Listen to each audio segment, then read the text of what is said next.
real quick, we'll go over the tools you're gonna need. So you need a 7/16 wrench. This is for the bleeder screw on the calipers, bleed your brakes. You're gonna need a 7/8 deep socket for the wheel lug nuts. You need a 21mm for the brake caliper mounting bolts. Good impact gun. You're gonna need a pretty good sized C-clamp to compress the piston inside the caliper. And then you're gonna need a pretty good size 1/2-inch drive ratchet. I've got an extendable one. And then possibly a 1/2-inch breaker bar. And of course your front and rear brake pads. I've been told that it's best to go with a higher quality brake pads on the front and a lower quality on the rear.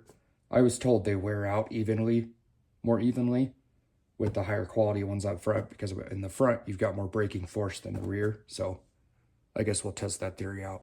And then of course you're going to want some brake fluid. Make sure you get the right stuff. You can check on top of your brake reservoir, your cap, it'll tell you what kind of DOT fluid you need. I'm going to be using DOT4 in this case. And then some other stuff you're going to need is brake cleaner.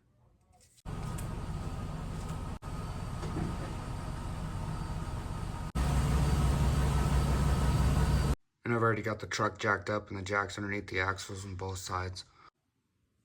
So we're on the right rear passenger side. Anytime you're dealing with brakes, you always want to start with the right rear passenger side. We'll go ahead and take these 5 lug nuts off.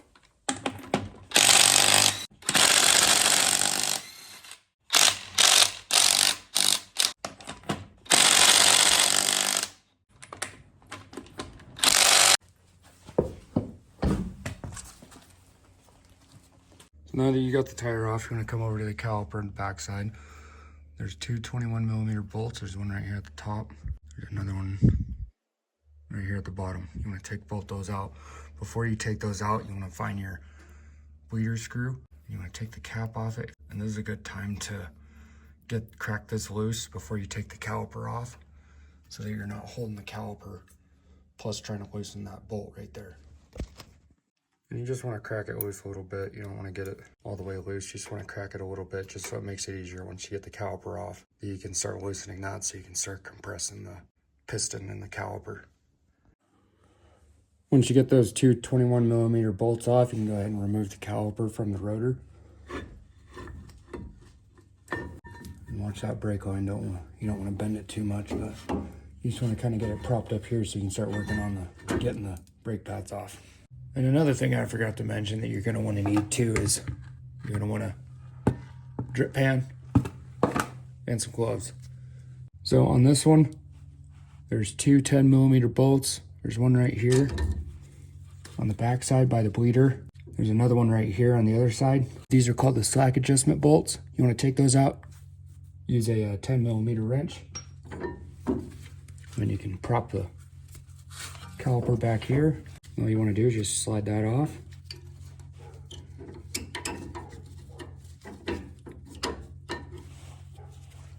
There's one.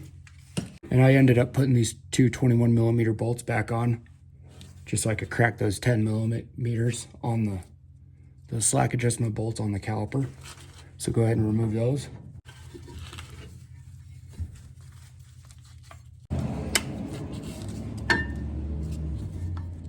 Comes out the back like that. We'll put the new pads on it.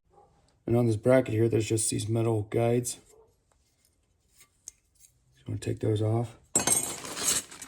Grab your new ones, put them on the same way the old ones were. And if you forget the way that hardware goes on, you can see that notch right in there. And you see where that notch comes up. This part's shorter. And on the other side, this part's longer. That little lip right there goes right in that notch that I was talking about. And you can see this part's shorter. This part's longer. You just press it on.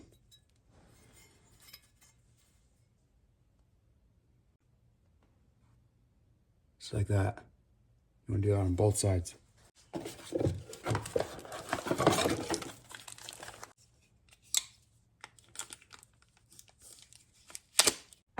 Go ahead and reverse order You just tuck that pad underneath there. Make sure this mounting point and this mounting point slides onto that metal bracket.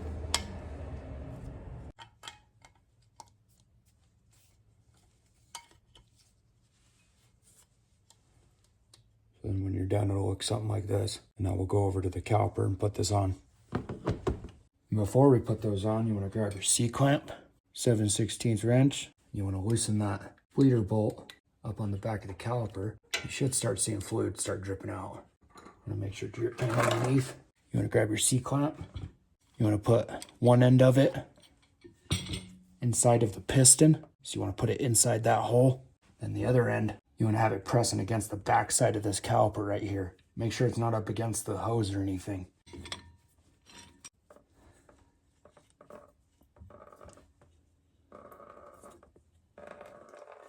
Now once you get that compressed, you want to take your wrench, tighten that bolt back up. So you don't want any air going back in the system once you release the pressure from the C-clamp. Just snug. Take the C-clamp off. And now reverse order, you can start putting everything back together. And you might have to push these in. You just take your thumb or your finger and push it in. And when putting this caliper back on, you see this notch right here? You kind of want to go into the bracket like this, get it hooked in there, and then push down on it, so like this.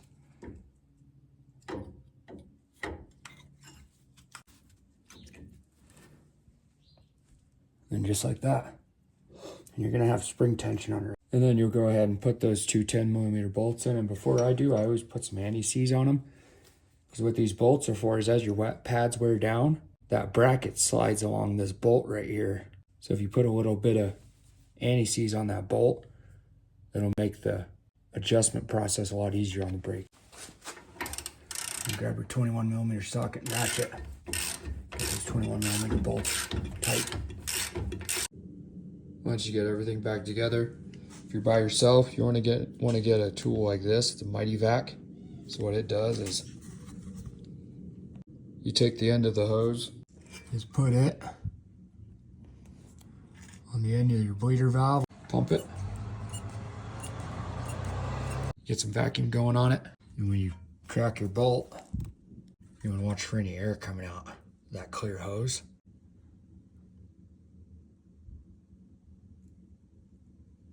See all that air? You want to get all that out.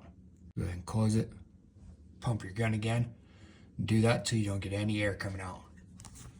And then the other way to do it is if you got somebody to help you, you can have them jump in the truck, pump the brakes a couple times, have them hold the brake pedal down. As they're holding that brake pedal down, you'll go ahead and crack that valve with a hose attached to it so then you can divert the fluid going into a drip pan. You'll do that till you don't get any air coming out. The only difference with replacing the brakes on the front is that slack adjusting bolt, it's a 13mm on the front. On the rear, it's a 10 like I showed in the video, but on the front, they're 13. The bolts for the brackets on the front, they're 21mm as well. So pretty much same process on the front, it's just a little bit bigger bolt for that slack adjustment bolt. The calipers are a little bigger, the brake pads are a little bigger. Other than that, it's the same process for the front.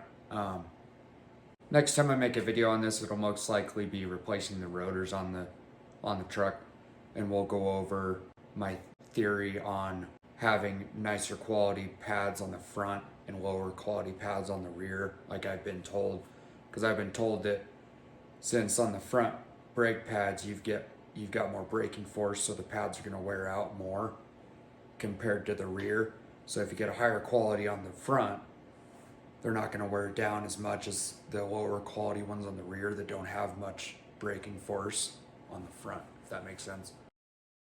I'll be doing a little comparison on the wear from the front compared to the rear once I do the rotors on this, and we'll go over that.